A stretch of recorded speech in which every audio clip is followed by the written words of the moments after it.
자, 그러면 이제 이 배당을 어떻게 결정하느냐, 상위 경영자들이, 그거를 이제 보면은, 이거는 이제 뭐 행태학적으로 보면은, 첫째 뭐냐면, 경영자는 추세가 뒤바뀌는 배당 변화를 꺼린다. 자, 배당의 변화가 생기면 주주들이 민감하게 반응하기 때문에, 추세가 뒤바뀌는 걸, 그러니까 돈이 적게 벌린다고 배당을 확 줄이지도 않고, 돈이 많이 벌린다고 배당을 확 늘리지도 않는다. 일정한 수준에서 배당 정책을 계속 좀 이제 일관성 있게 가져가기를 원한다. 이런 거예요. 그 다음에 여기 나오지만 경영자는 배당을 평준화해. 특히 삭감하는 걸 싫어해. 그래서 배당은 장기적으로 유지 가능한 이익의 추세를 따르는, 자, 유지 가능한 그런 이익의 추세를 따르는 경향이 있다. 그러니까 이제 돈을 많이 벌어도 이거를 많이 주는 거는 하지 말고, 그러니까 많이 받아서 사람들이 즐거운 것보다 만약에 이거를 삭감을 하거나 줄이는 거에서 받는 그 충격이나 그게 반작용이 너무 커. 그러니까 에, 돈을 많이 주는 것보다도 돈을 배당을 줄이는 일이 없도록 굉장히 노력을 하는 거예요. 그다음에 경영자는 배당의 절대 액수보다는 배당 변화에 배당률 같은 거 이런 거 이제 더 신경을 쓴다는 거지. 그래서 이제 되게 보면은 여기 보면 나오지만 목표 배당 성향을 정하고 그다음에 주식 재매입을 결정하고 배당과 주식 재매입의 정보 효과가 이런 게 있다. 배당 결정 과정의 요소는 뭐냐면 경영자들이 배당 결정할 때 목표 배당 성향을 정하고 그다음에 이게 이제 어떤 정보 효과가 있다. 정보 효과는 뭐냐면 배당을 늘린다는 거는 사람들한테 심리적으로 이 회사가 잘 되고 있구나. 혹은 이 경영자가 이 경영을 해가지고 사람들한테 돈을 줄 만한 여력이 되는구나. 혹은 그 정도로 뭐 착하구나, 기업이 좋구나. 이런 정보 인포메이션 이펙트가 있다는 거예요. 그래서 뭐 배당 결정 설문조사에 보면은 제일 큰 게 뭐냐면 we try to avoid reducing the 우리는 배당을 줄이지 않으려고 노력한다. 자, 그다음에 두 번째는 we try to maintain a smooth dividend stream. 이제 스무스하게 배당을 주는 거를 배당에서 어떤 변화가 생기는 걸 원하지 않는다. 사람들이 거기에 갑자기 이렇게 신경 쓰는 거를 원하지 않는다. 우리는 we look at the current dividend level. 우리 현재 배당 수준을 중시한다.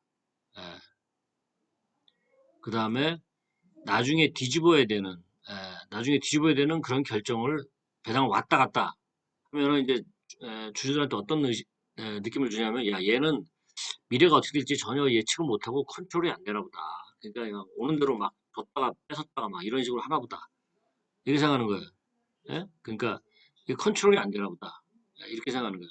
그 다음에 나머지는 뭐냐면 이제 변화나 이런 거 자르는 거나 뭐 이런 거를 굉장히 좀 이제 뭐 바람직하게 생각하지 않다. 그러니까 굉장히 보수적으로 이제 배당을 결정하는 거예요.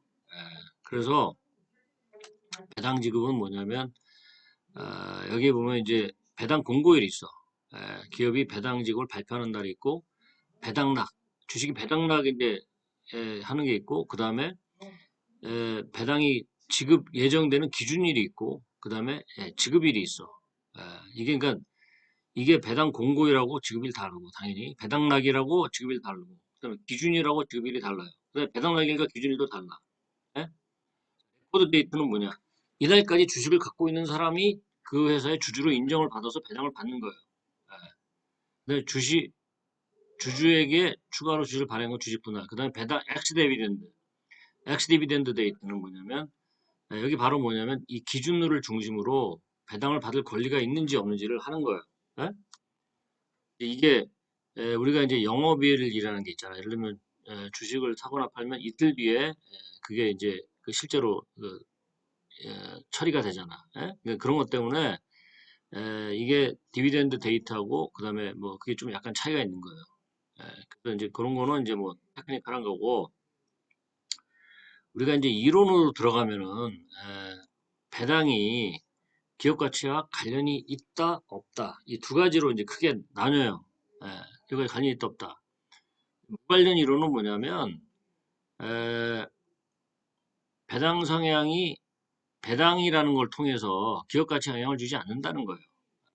그러니까 이제 우리가 재무 관리하니까 재무 관리의 목적은 뭐라고 그랬어요? 기업 가치를 최대화하는 거라고 그랬잖아. To maximize the the wealth of the stockholder. 주주의 이익을 극대화하는 게 이제 경영자의 임무인데, 그러면 이제 우리가 배당을 통해서 기업 가치를 극대화할 수 있느냐? 그 생각을 당연히 할 수 있는 거잖아요. 근데 그거는 뭐냐? 그럴 수가 없다. 배당을 뭐 주는 거 갖고는 안 되고, 그다음에 뭐 정보로서 어떤 그 주가를 올리는 요인이 있을 수도 있지만, 그거는 어디까지나 기업 가치의 본질적인 게 아니다. 그래서 이제 뭐 그런 겁니다. 그래서 이제 그 이론에 대해서 여러 가지로 뭐 이렇게 이제 얘기가 있고, 어, 뭐 배당이 기업 가치를 증가시킨다는 이론도 있어요. 뭐냐면은 그냥 불안정성.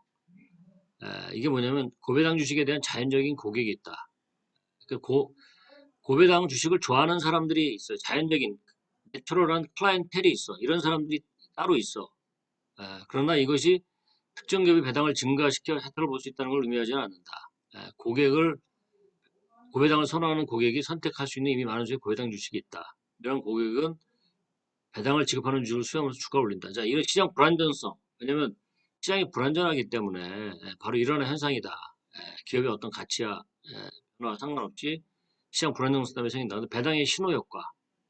그래서 이제 배당이 어떤 시그널링 이펙트를 준다.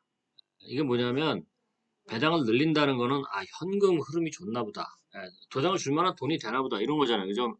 그 다음에 뭐가 이익이 좀 늘어나나 보다. 그 이익이 늘어나도 한 번 늘어나는 게 아니라 앞으로 단기적으로 늘어날 무슨 여지가 있나 보다. 이런 거에 대한 정보 효과가 있는 거예요. 신호 효과가 있는 거지. 근데 배당을 감소한다면은 저 사람이 분명히 배당을 할 때 장기적인 추세를 감안을 할 텐데 이거 배당을 감소시킨다는 거는 단순히 한두의 문제가 아니라 기업에서 배당을 앞으로 좀 주기 힘든 어떤 요인이 있나 보다 하는 그런 나쁜 소식으로, 밴 뉴스로 투자자들이 받아들인다는 거예요. 그래서 이게 이제 고배당 정책은 이를 뒷받침할 현금 흐름이 없는 기업에게는 비용이 많이 들기 때문에 이게 이제 뭐냐면 구라를 칠 수가 없다는 거지. 배당을 갖고 구라를 칠 수는 없다는 거지. 그러니까 배당이라는 거는 직접적으로 돈이 나가는 거기 때문에 이거 배당을 갖고 무슨 뭐 주가를 올리기 위해서 허풍을 떠는 거는 힘들다. 그러니까 돈이 뒷받침이 된다는 얘기예요. 그죠?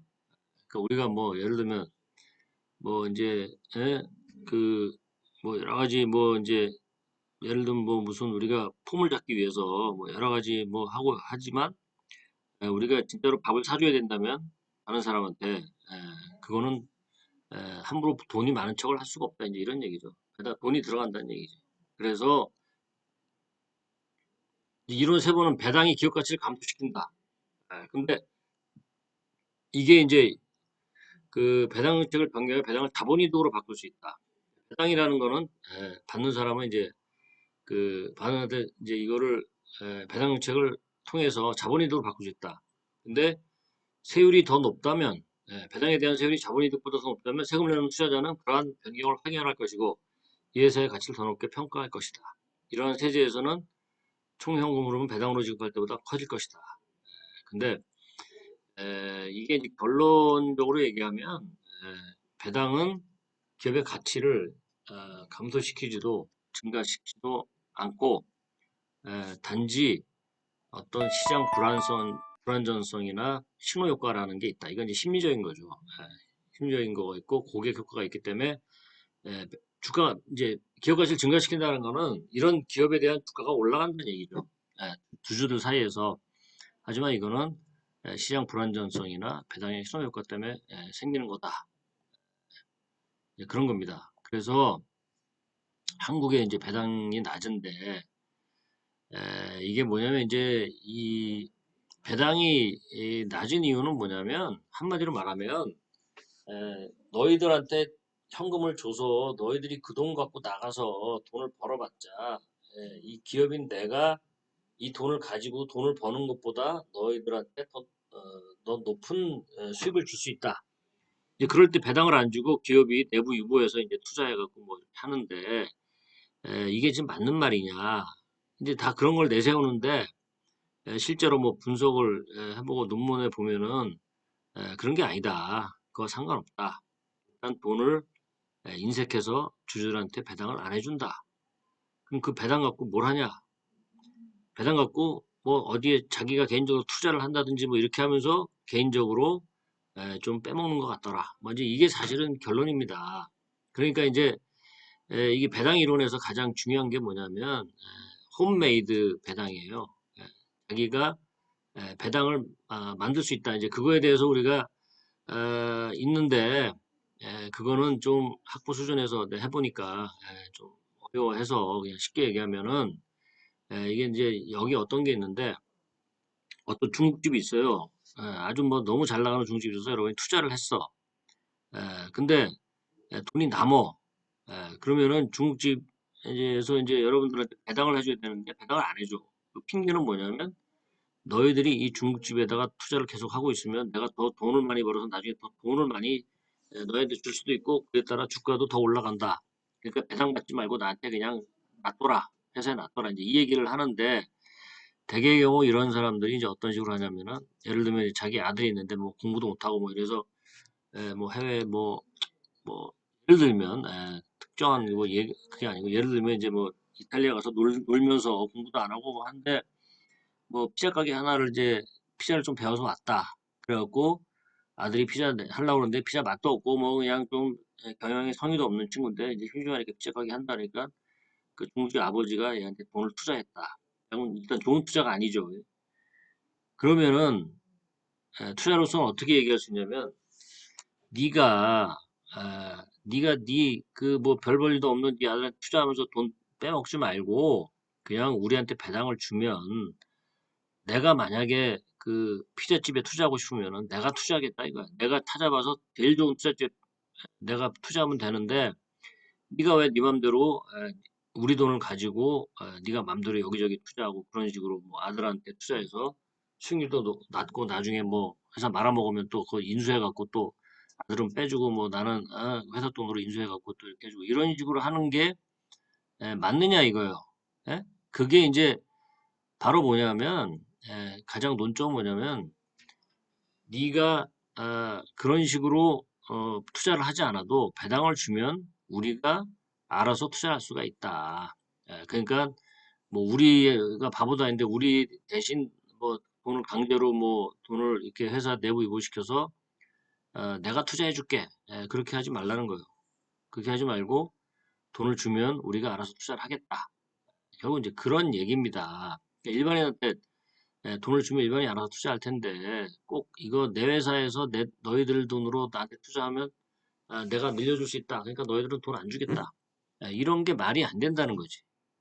그래서 배당 이론을 뭐 전체적으로 이거 말고 무슨 이제 배당 이론에 이거를 가지고 복잡하게 얘기할 수 있는데 지금 이제 우리가 할 수 있는 거는 뭐냐면 배당을 주면 주주들이 알아서 투자를 하니까 기업에서 그것까지 결정하려고 하지 말아라. 뭐 이제 그런 게 되겠습니다. 자, 여기까지.